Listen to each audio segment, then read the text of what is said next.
Hey, hello.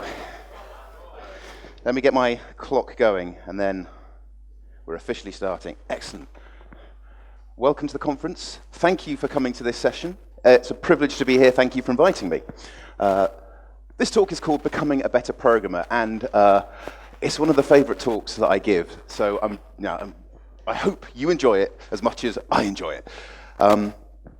My name is Goodliffe. I'm a programmer. I'm a geek. I'm an author. I write magazine columns, and I like to call myself a conscientious coder, making the world better, one line of code at a time. It's my superpower.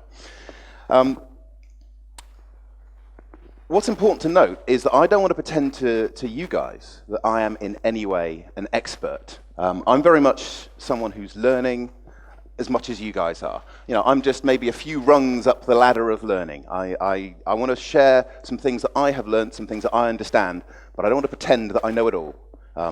We're on the same level. So climbing this ladder we call learning. I realize that all that happens is, as you get slightly higher up, you get a better view, but it's slightly wobblier. This is going to get very annoying. There we go. Okay, so just a quick bit about myself. Just so you understand, this talk is called Becoming a Better Programmer. I've written a book recently called Becoming a Better Programmer. I also write a regular software development magazine column for a magazine called Seaview, and that column is called Becoming a Better Programmer. This isn't necessarily a shameless plug, but just to explain that this is something I really care passionately about, self-improvement and being a better programmer. So the plan of this talk is to work out ways to be a better programmer. And here's the first question for you. Do you guys want to be better programmers? Hands up if you want to be a better programmer. Hooray! Audience participation, you're involved, great. Okay, the only way from this talk that you will become a better programmer is if you actually pay attention and learn and sort of get involved in it. I'm going to give you information, but if you just sit there and take it in and sort of, hopefully I'm entertaining, but that's no use. You have to internalize it and make something out of it. So, you raise your hand. You want to become a better programmer. Great. Next question. Does it matter? Does it matter about becoming a better programmer? Is it important? Yes or no? Yes, good. I hope you think so. Next question. Why? Why does it matter being a better programmer? I'll open it up to you. Any particular reasons why it's important to be a better programmer? Enjoyment. Cool, good answer. Cool, okay, good. Spending your time more efficiently. This isn't the best answer, but being a better programmer, you don't want to be the guy that makes everyone else do this. We've all worked with these guys, yeah? The guys who are dangerous programmers. It could be the guy sitting next to you. It could be you. However, why do we want to do this? Here is my observation from 20-odd years in the software industry. I've worked with loads of people. I've worked with technical geniuses who know their language inside out, who are really sort of lots of book knowledge, very, very clever. And they were horrible to work with, really hard. I worked with people with a lot more modest skill, who weren't necessarily the ninja, rock star, super deep, cunning, I see a super clever computer science way of solving this. But they were humble, and they were great to work with, and we made better code and better products together. So my observation is, becoming a better programmer is not just about the technical chops, it's about the attitude with which you approach the task. Does that make sense? Yes, it does. Good. Now, I apologize profusely for bad English wordplay. But I read something a few years ago about attitude that really stuck with me. And so this is bad English wordplay number 1. Attitude is about 3 axes, not that kind of axe, bad English wordplay. The axes on a graph. Specifically, the axes that a plane goes through. Now, so the word attitude in English describes the direction that a plane is going in, the pitch, the yaw, and the roll. These 3 axes define where the plane is going, and that is called the attitude.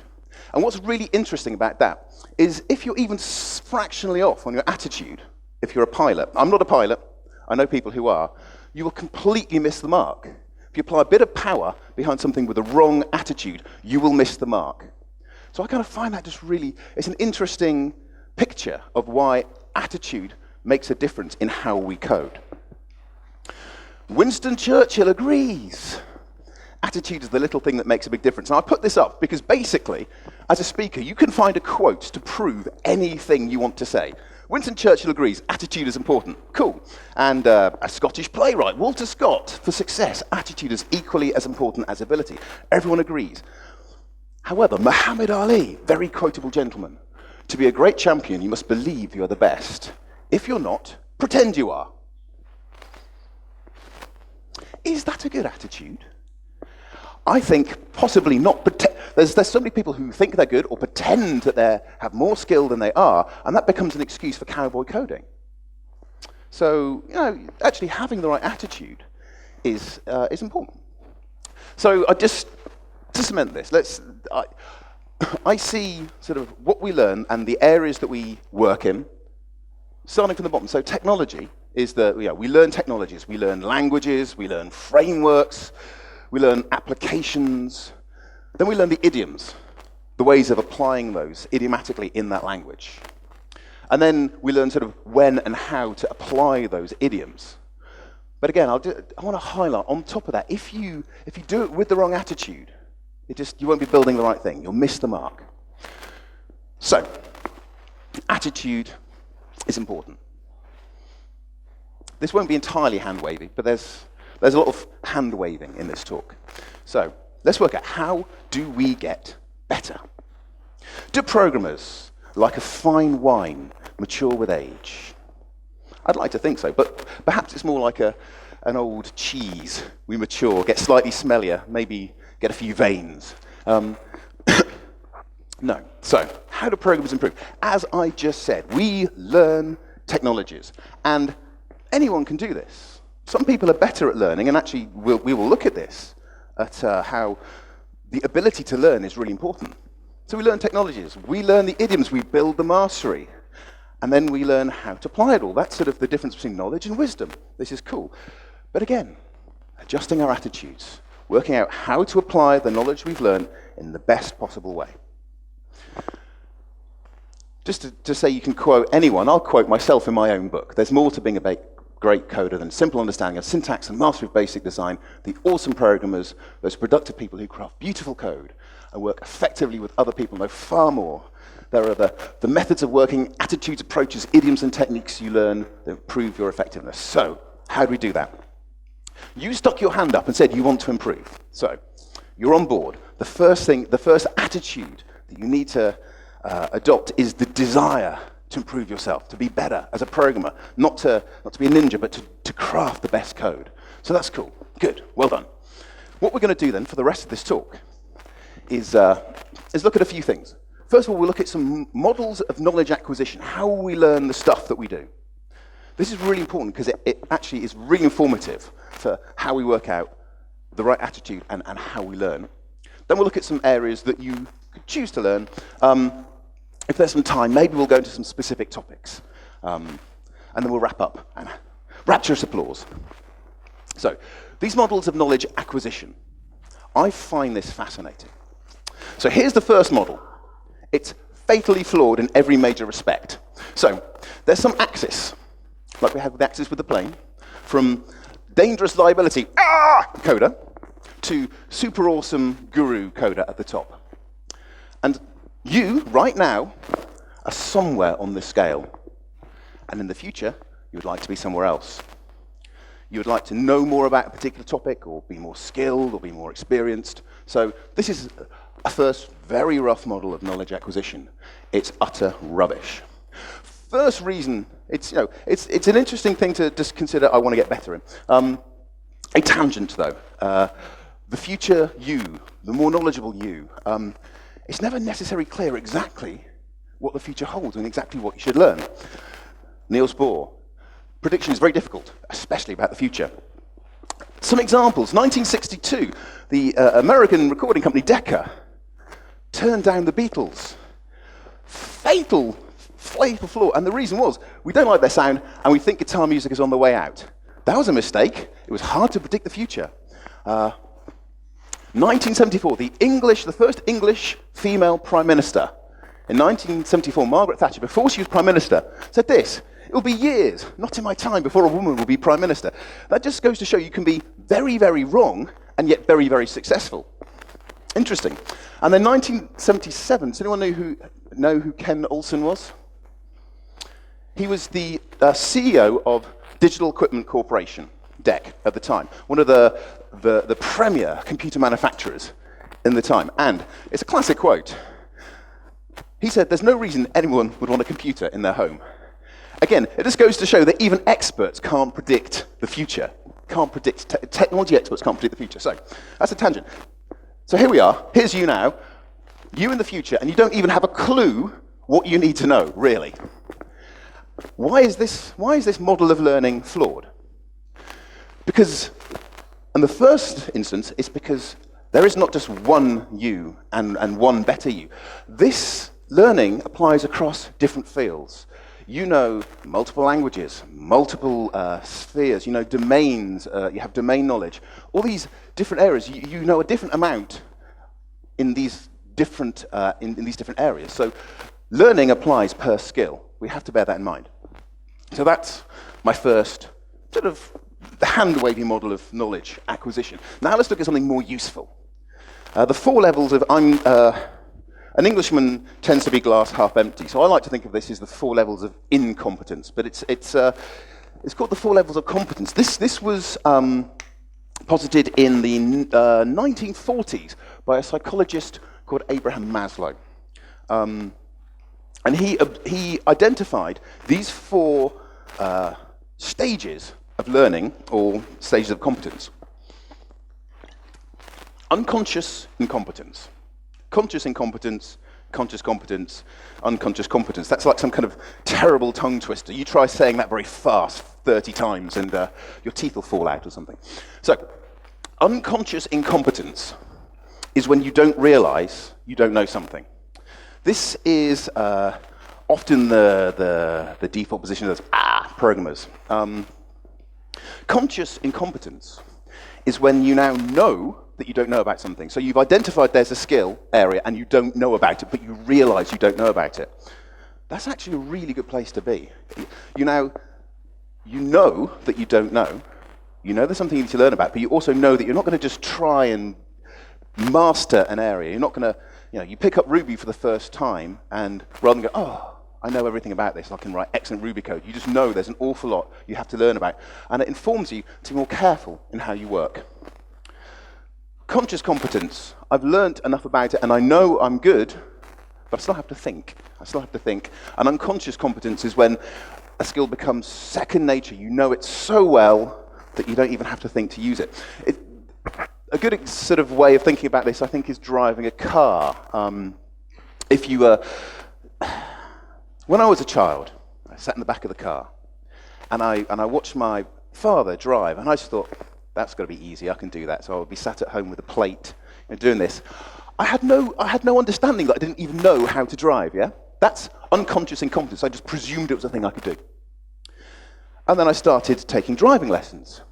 And very quickly, I realized there was an awful lot to learn, and I didn't know how to do it, and I could kill people. That was really scary. But that was the good point where I realized that I could kill people. And so I treated the whole thing with a different attitude. Conscious competence, I passed my driving test. I could drive. Good.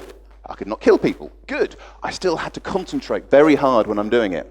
Thinking mirror, signal, maneuver, thinking about how to use the clutch. But I could do it. I was good. And now, I don't really think very hard about it. I just get in the car, switch it on, off I go. Unconscious competence, and actually that can be dangerous. Because if I'm not thinking, if I'm not being careful, I could drive into a pedestrian because I'm not thinking, is there someone behind that parked car? So unconscious competence can be a dangerous place to be. Just putting it out there. Does that make sense? It's interesting. So 4 levels of learning there. Now, who's heard of the Dunning-Krueger effect?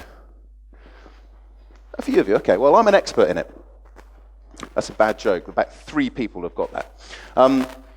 So this is a cognitive bias. Explain what that is. It was posited in 1999 by David Dunning and Justin Krueger from experiments they did at Cornell University.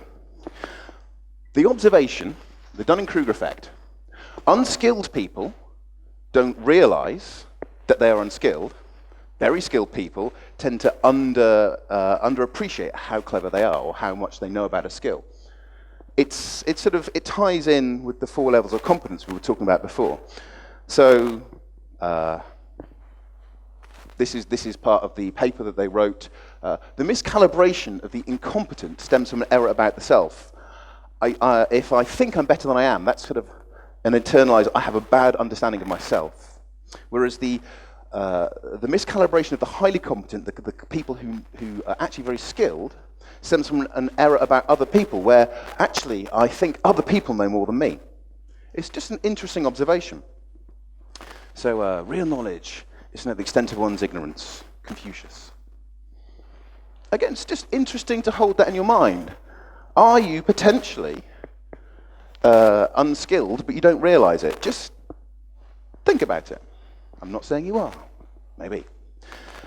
Now, this is the pièce de résistance of learning models, the Dreyfus model of skills acquisition, and it's really interesting. So this was developed in the 1970s. Came from some seminal research. No, actually, it was the research with the 1970s. I think it was postulated in the 1980s by brothers, Hubert and Stuart Dreyfus. The Dreyfus model of skills acquisition. This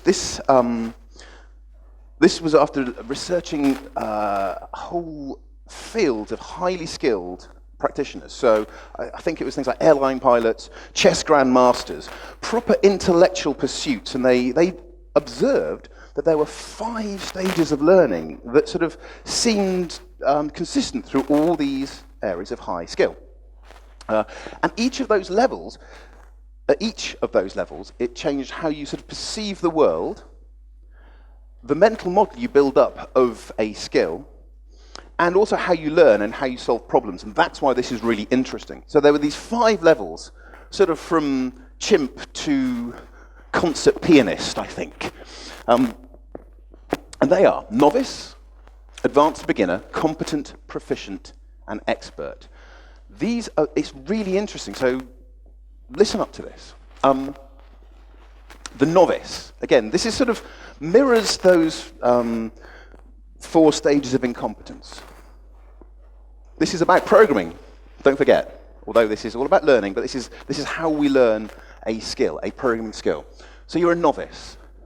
Now, if you're a novice, you start to learn a new language, say. You know you're a novice. What do you need to achieve something? If I have a job to do, I need to get some work done in this new language. I need easy rules to follow. We have all done this. You go to Google, you type in the search query, you find the first answer, and you just work through it. You take those things you read as gospel, because you're a novice. And so you take these rules, and you don't yet know enough about that subject to make any judgment on whether these rules are good or bad. You just take the rules. There's nothing necessarily wrong with doing that, as long as you know you're doing it. So go find an answer on Google and use it. But bear in mind, rather than just taking it as gospel truth, that it might not be correct and you need to apply some judgment. So that's the novice level. Now, after a while, you've been working in this programming language, and you gain some understanding. Then you move on to the advanced beginner stage.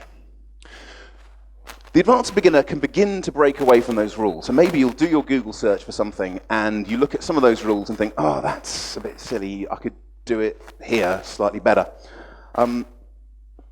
You can quickly get stuck still, but you're beginning to think outside of just following instructions.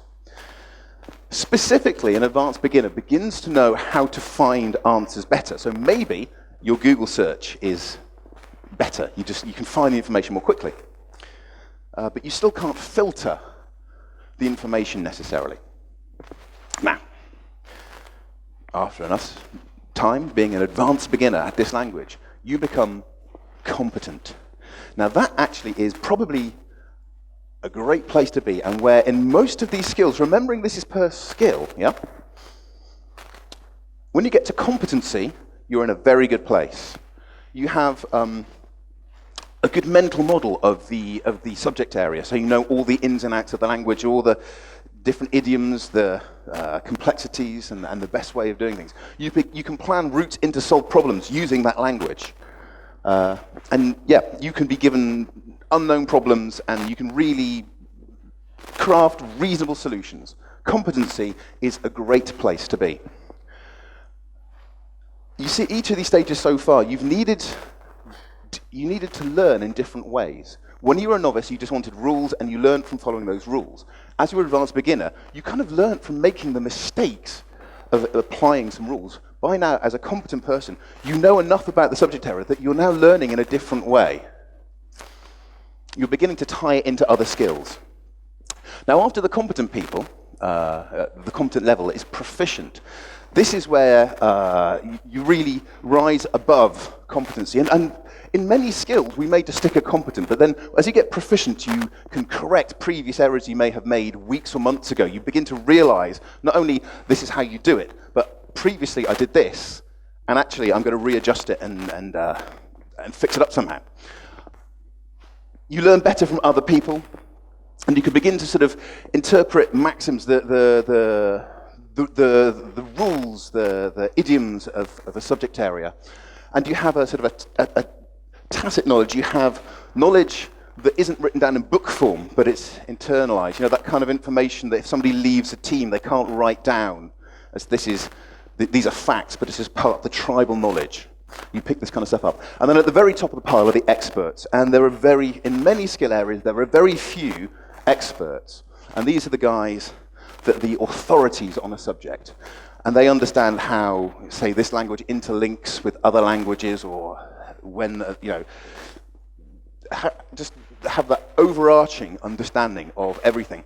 And the experts work an awful lot more by intuition. Again, it's that unconscious competence where an expert just sees a problem and knows how to solve it rather than having to think about it.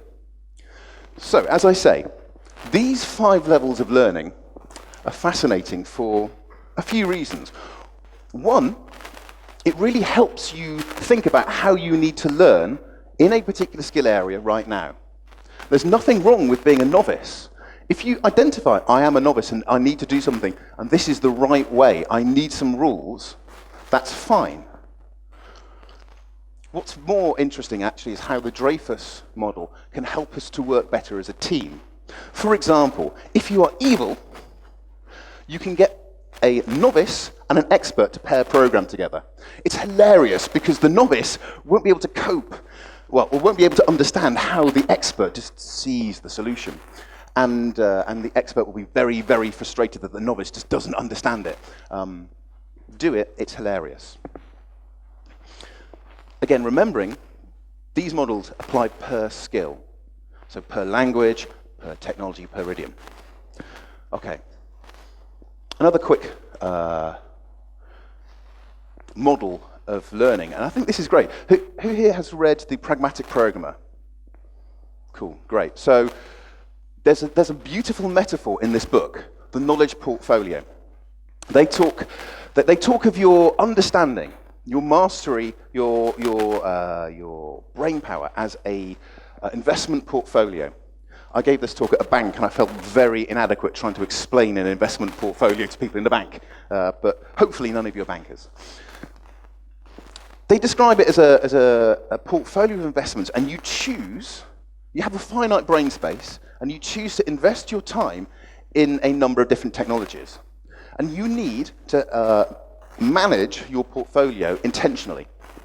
So what you probably want to do is have a mix of investments. You want to have some easy, some safe investments, say like a language that's well known, that you know you may get a job in, but it's a useful investment. And then you probably want to also have a mix at the other side of some slightly more left field things that may not become popular. Say you want to get more into learning Rust, for example, which isn't necessarily a mainstream language, but if it does kick off, then you'd be ahead of the pack. So have a good spread of investments, and then consciously consider, should I sort of effectively retire some things from my portfolio and introduce other things in? It's not a scientific model, but it's an interesting one just to think about how you manage the knowledge in your portfolio. So, who knows what this number is? Hours, correct, yes, 10,000 hours. It's rubbish. But again, it's an interesting model. 10,000 hours of deliberate practice was a number, this was made famous by a book by Malcolm Gladwell, but this came from research by K. Anders Ericsson. He studied, I think it was Berlin's Academy of Music. The observation they had there, they studied an awful lot of very highly skilled musicians, violinists.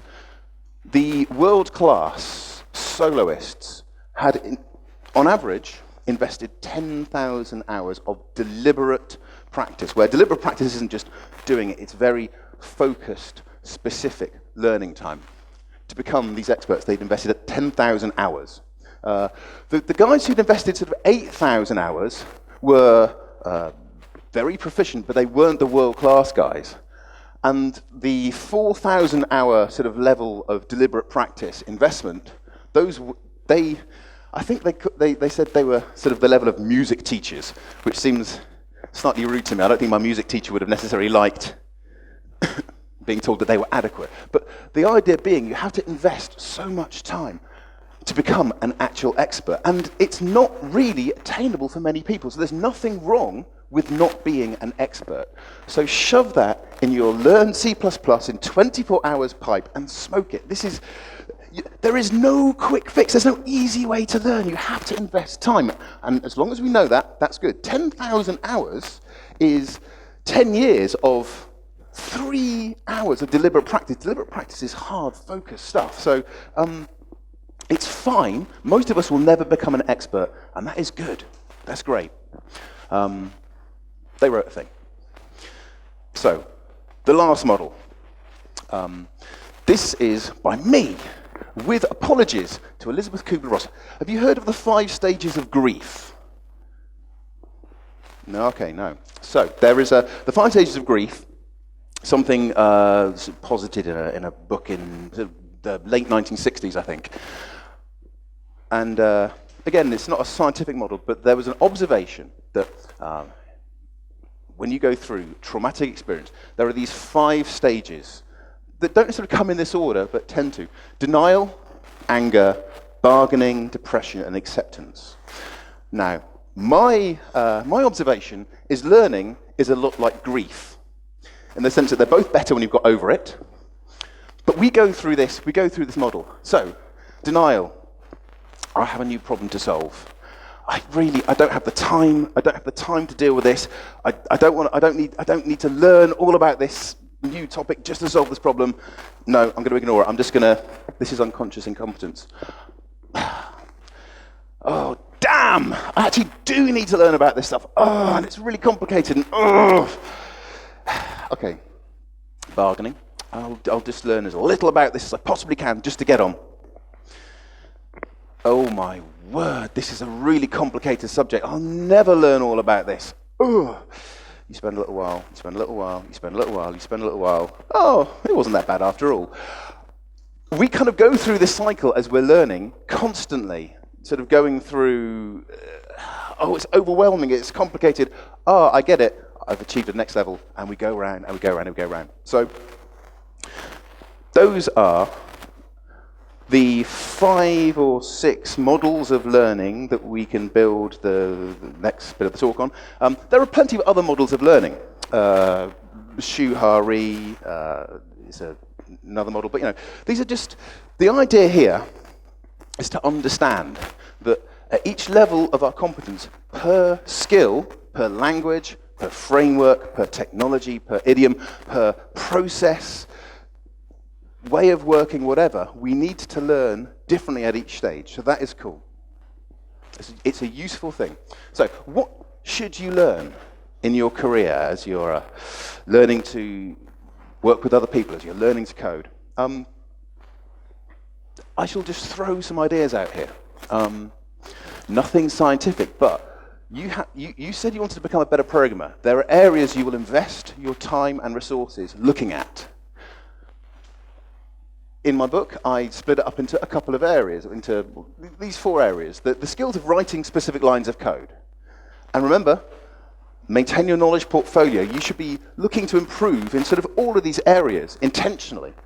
So writing code, the practice of programming, the personal skills and interpersonal skills with other people, working with others. So here are some areas that you could concentrate your time on.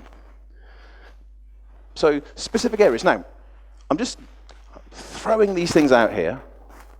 As we just list these, think some of these areas, is this somewhere that I should focus some time? I should actually invest in my knowledge portfolio and do some more research, more learning in this area. So areas that you may want to focus in with writing code. Presentation. How to avoid complexity, how to write robust code, good design, how to get better at unit testing. Now, there are some talks on these subjects as you go through this conference. How to work with unfamiliar code, how to learn code quickly, effective techniques for bug hunting, how to deal with bad code, with the code that the programmers have written and left for you, how to handle errors well in the particular language of choice. These are all things that you can literally sit down and learn. You can focus, deliberate practice on getting better in these areas. You can go to specific sources. You can Google it, or you can find a book on this subject, or you can begin to work with other people, depending on where you are on those stages of learning. Are any of those things that you should focus on with writing code? So the practice of programming, not lines of code, but the bigger step back. Effective use of version control. Some people still, it's not a given. How to work simply and effectively. Working well with other people, like with the QA. Understanding correct use of code reuse. Understanding how to formulate cultural rules in your team that will help you to write better code. Maybe these things are useful. Maybe you need to invest in some of your personal skills, your ability to learn. This is what we're talking about really in this talk. The idea about learning to learn, understanding, and actually focusing time on learning. How to act ethically. That was an interesting one, because that was one of the reasons that my last book got signed up, was because I had a chapter on acting ethically as a programmer. People don't tend to think about that. But it is very interesting. Coding for good as your superpower, not coding for evil. Defining what done looks like. That's actually a real skill. How do I know when to stop when I have actually solved a problem properly, rather than done a half-assed solution or over-engineered a solution? How to work smarter, not harder. How to learn other languages. Personal skills. How to adopt a good posture. How many people sit at their desk really badly and are doing their back in? Actually, you owe it to yourself to learn how to sit down properly. Programmers are rubbish at that. You probably also owe it to yourself to learn how to make really good coffee. That's a good personal skill. Or maybe you need to focus on some of these areas of working with other people, the teamwork, interpersonal skills, understanding the idea of accountability and how to use it to improve yourself and to write better code. How to deal well with conflict. This is an interesting one. We don't tend to think about this, but if you're working in a team with other people, you won't always agree with people. And there are skills to help you resolve. Conflict isn't a bad thing. You can use it to make better programs. You can have intellectual, challenging, stimulating conversations if you can deal with conflict well. If it turns into a fist fight, it's not constructive. So learning how to deal with conflict well is a really cool skill to have. So, non-scientific, that's just, again, I'm setting the backdrop of the things that you may need to invest your own time in. You may need to think, here's a subject, I need to learn about it. And I am an advanced beginner in this particular subject, and so this is how I will learn. Does that make sense? Yes. Nodding heads. We're falling asleep. We're getting to that part of the talk where we're sort of, my voice is lulling us down. So, okay, for the last sort of few minutes, let's just look at some specific areas. So less hand-wavy, more specific. We're coders. We want to think about codey things, not hand-wavy things. Maybe this is the most important thing that you should learn today, how to write less code. Now, a good friend of mine who's at this conference speaking later on today, John Jagger, I think his blog is called this, Less Code, More Software. It's possible to write more, to produce more useful software with less code. And more than that, I remember fondly some of my best work as a programmer has been removing vast swathes of code. You guys know what I'm talking about, yeah? I found a new piece of code. It was to load a whole load of different file types. And it was an incredibly complicated inheritance hierarchy with different classes for families and types of files and callbacks and pre-callbacks and beginning setup and closing setup. Removed the whole thing and replaced it with 4 functions. I said, okay, this is expert ninja level coding, because now you can see the structure of the code clearly.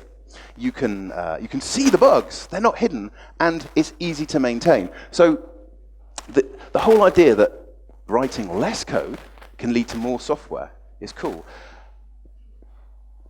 Think about that. Do you have coding diarrhea? You just type and you can't stop. Maybe, as you learn, you need to get some tablets for that. Okay. Sort of allied with this is the whole idea of taming complexity.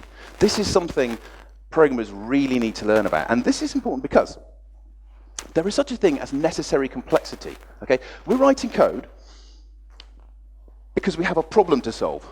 Problems are complicated things. If it was easy, we wouldn't be paid to code, okay? So this is good. There is such a thing as necessary complexity. There are problems we have to solve.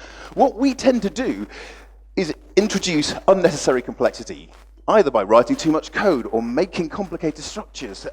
It happens all the time, and we need to learn to tame complexity. This happens at many levels, in lines of code, in the designs, in whole architectures. Sometimes we need to take a step back and go, we're solving this problem entirely wrongly. So the idea of striving for simplicity.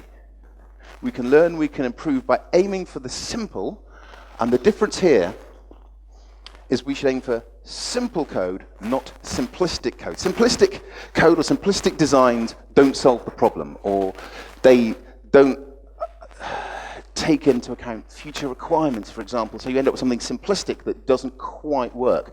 Whereas simple code, that's the elegant, the least complex solution possible, and there is a real skill in being able to identify, solve, and aim for that. So these are things to definitely to aim for. And this, I think, if there's any sort of area I would suggest most programmers needs to improve in to get better, it is the art of good communication.